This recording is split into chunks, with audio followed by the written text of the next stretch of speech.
welcome to today's video. I'm going to be talking about how you can start a homestead of any size. Um, but let's get right into it. First thing is, homestead is whatever you make it.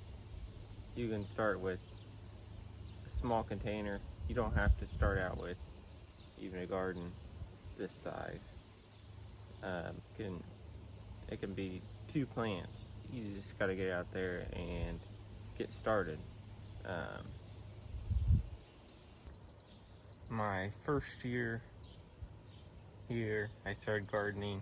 All I had was this pallet. I had green beans, lettuce, radishes, all packed into this small pallet, and did all right. I grew quite a bit for the little bit of space I had. But other than that, that is everything I had on my homestead for my first year. Wasn't a whole lot, but just a start. You just got to start somewhere. This year, as you can tell, I have a whole garden, all kinds of stuff. And next year I'm looking to expand even more, do a bigger garden, grow more. But all you gotta do, get out there, get started, have some fun. Your first year you don't grow much or your plants die, don't worry about it. It's all a learning experience. It's all you can do is just get out in there in the garden and learn. That's the most important part, is just the experience. Another way you can get started is even just growing some indoor plants.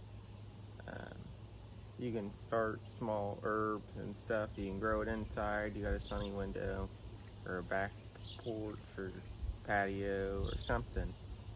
Just start something small there.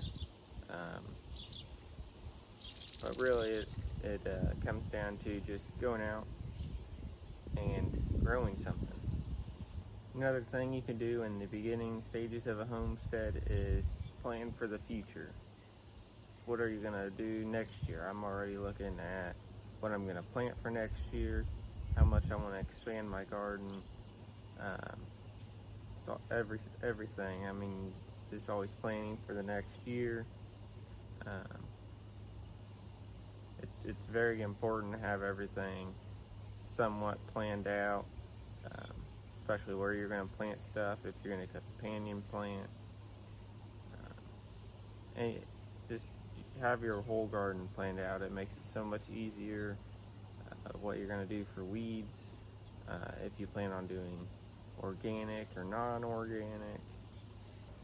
You also have to look up and do some research on when stuff will need planted in your area. So you can find all that stuff online. There's planting guides for all of that. So just start doing your research now, and if you plan on planting next year, have everything planned out. See if you gotta start the seeds inside, when you need to start them, if you can put them in the ground outside. There's just a lot of research to be doing for your first year, so you know what and when you need to do everything. And that leads into the next step, which is figuring out a budget, how much you are able to spend or want to spend on your homestead. For my garden in the ground there, it is a 10 by 20, which cost me about $75 to have tilled up. It could be different in your area, or if you have a tiller or a friend that can come and till it up for you. The containers, my big container I got for free from work, and they were gonna throw it away. I took it, filled it up with dirt, and it was pretty much a free container besides the dirt. My bed with the trellis, I custom built that out of fence pickets, so that is a great way to make cheap beds, is the cedar fence pickets you can get from any lumber store really. I got mine from Menards. You can do what I did with the pallet, which worked great, but as I'm doing other raised beds in my garden, I found that it is a little bit harder to do, just getting in between the slats on the pallet and all that.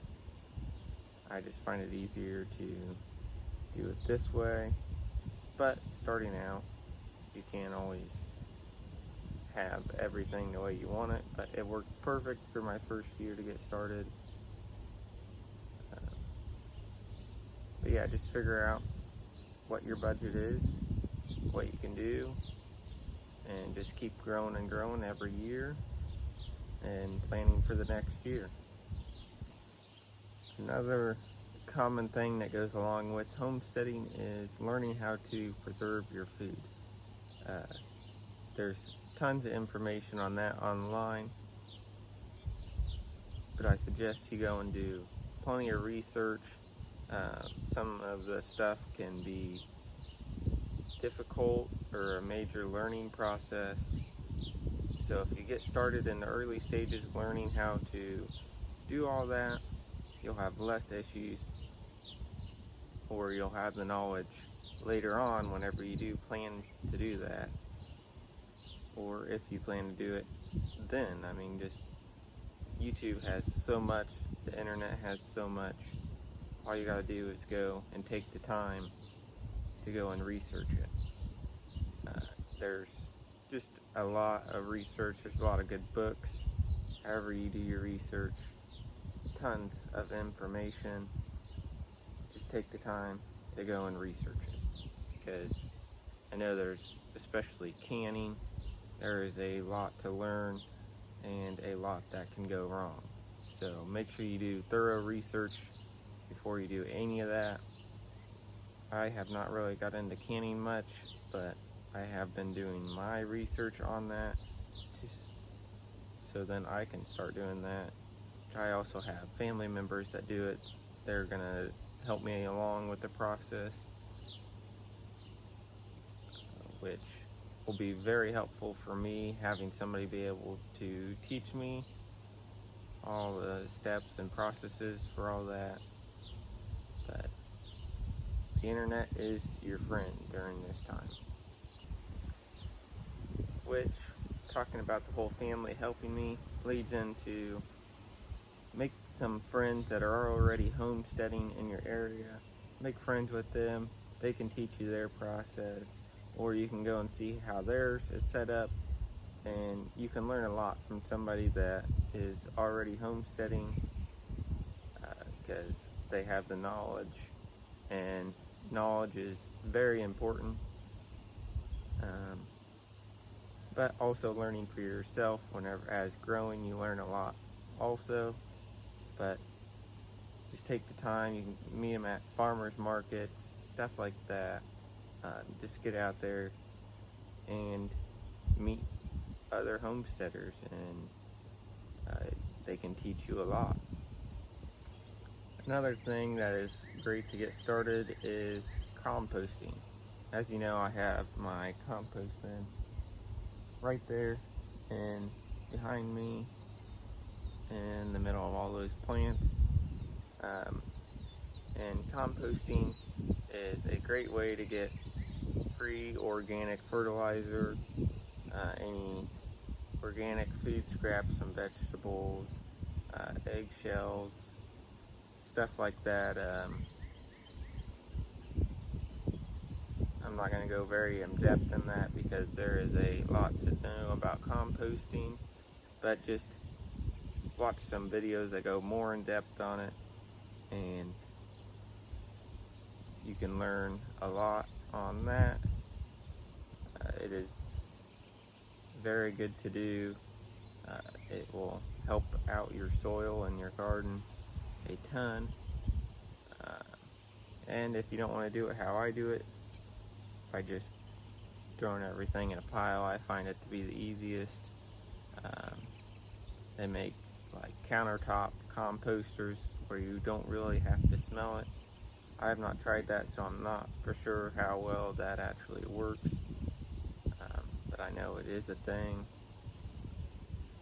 But yes, just get started composting of any way, so you can learn all about that and have free organic fertilizer for your plants, because it definitely helps a lot. On to my next thing, which is learning how to be able to build stuff, fix stuff, repair stuff, all of that, because it really does come in handy. So as you know, I'm sure buying a raised bed with a trellis like that would cost quite a bit if I would have bought that. But being that I could buy the material, build it, it saved me a ton of money. So just learning how to build stuff and fixing stuff, you have something, that tool that breaks, like my miter saw, I had a bearing go out, and being able to fix that myself saves me a lot of money, because to send it in I would have to pay for shipping and obviously the repair, and as you know, nowadays labor ain't cheap, so me being able to fix that myself saved me a ton of money. But it is a very good skill to learn, and most of the time on fixing stuff, like more of the complicated stuff, if you aren't confident enough to do it yourself, obviously pay somebody to do it. But YouTube has a ton of information. Go and watch a video on how to do it, and if you think you got it and you have the tools to do it, I recommend that you do it.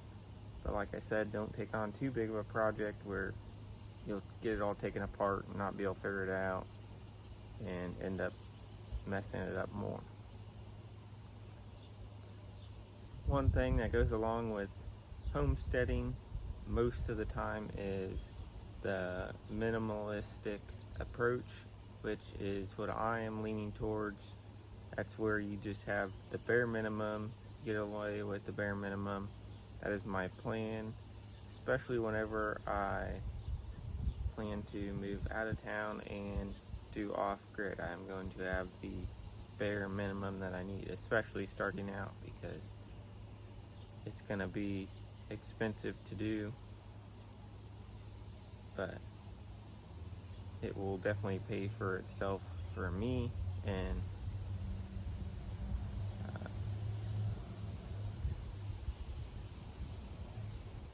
but one way to get started with the minimalistic approach is just start going through things, getting rid of stuff you don't need. Just try out different things, see what you can get away with, to just cut down on things. But in the end, don't ruin your quality of life, that you will end up regretting later. Still enjoy your life. A reason you may want to start homesteading is for security. I mean, you got your all different kinds, food security, security of if you own your land, you know that the bank ain't gonna come and take it unless you don't pay your taxes. But you know, if something happens, you have your food, you have animals, if you have your animals, you know, you have your meat, which currently, right now, living in town, I am not able to have any animals, but as I move off grid out of town, I plan to raise animals for meat production. And if you have stayed until this part of the video, thank you so much. I appreciate it. Like and subscribe. But I am going to give you guys a tour of the garden. So over here I have, those are just regular green beans. Here I have more of the asparagus beans. They really need a trellis. I gotta get that made. Here in the front are 3 tomatillo plants, and they are all my tomatillas I started inside and planted outside. I did them kind of late, so they are probably a little bit behind, but they are doing great, especially since it has been really hot here.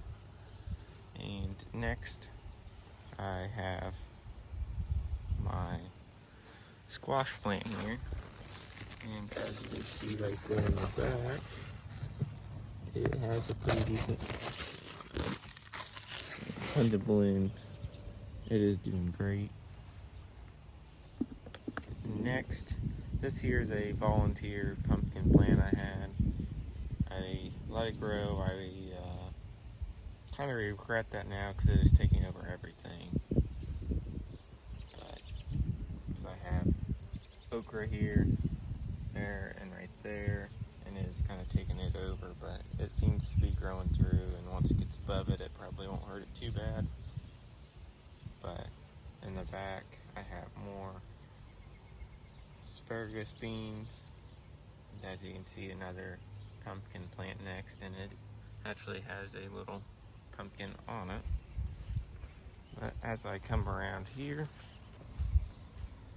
I have 3 bell pepper plants, and the pumpkins are taking it over. I'm gonna have to trim those back. Next, I have my compost bin that I had mentioned. And after that, I have my cucumber plants, which have been going crazy. I have made some refrigerator pickles, which I'll have a video coming out soon on.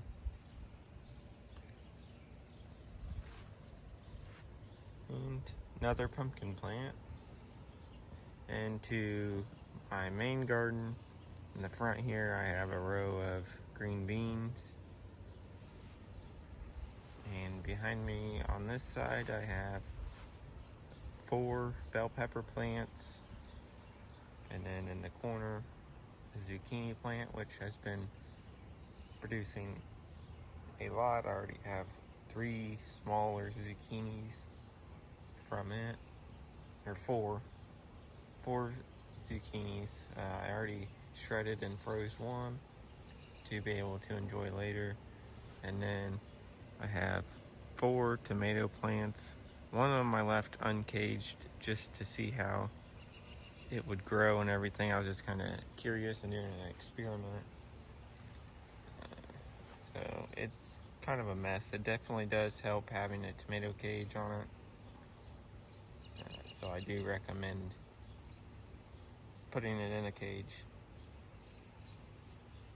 Next, I have 4 red cabbage plants, which aren't doing the best as putting on a head compared to my 4 green, just regular green cabbage.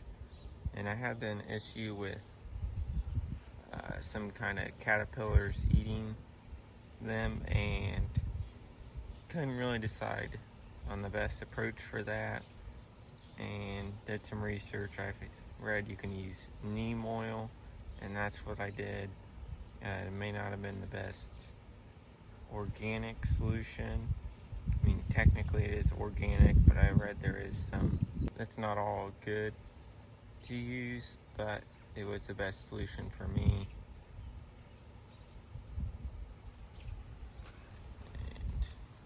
not for sure if it has helped a whole lot yet, but we will see. And one thing that was interesting was I noticed wasps kept going to the cabbage plants, and did some research online on why, and they were actually going in and killing and eating the caterpillars.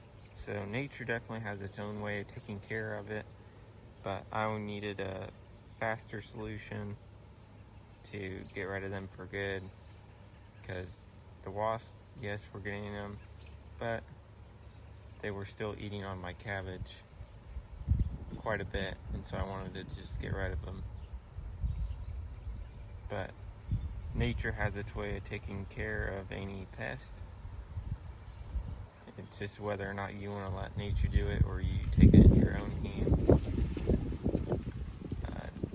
And in front of my cabbage, I did have 4 tomatillas. One of them ended up getting snapped off somehow, but they are looking really good also. And behind that, I have my sweet corn, which I'm going to walk around to and show you on it. As you can see, the leaves have stripes on it, which is a nutrient deficiency, come to find out. And it is lacking, most likely, my guess is nitrogen, and so I am in the process of figuring out what to put on it for more nitrogen. But it is getting pretty tall. It is about waist high now, and so I just end, it's about knee high.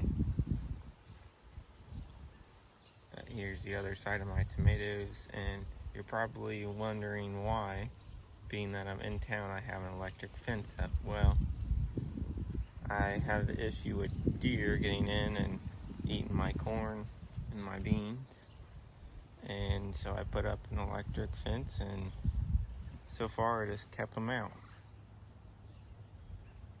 But that is the garden.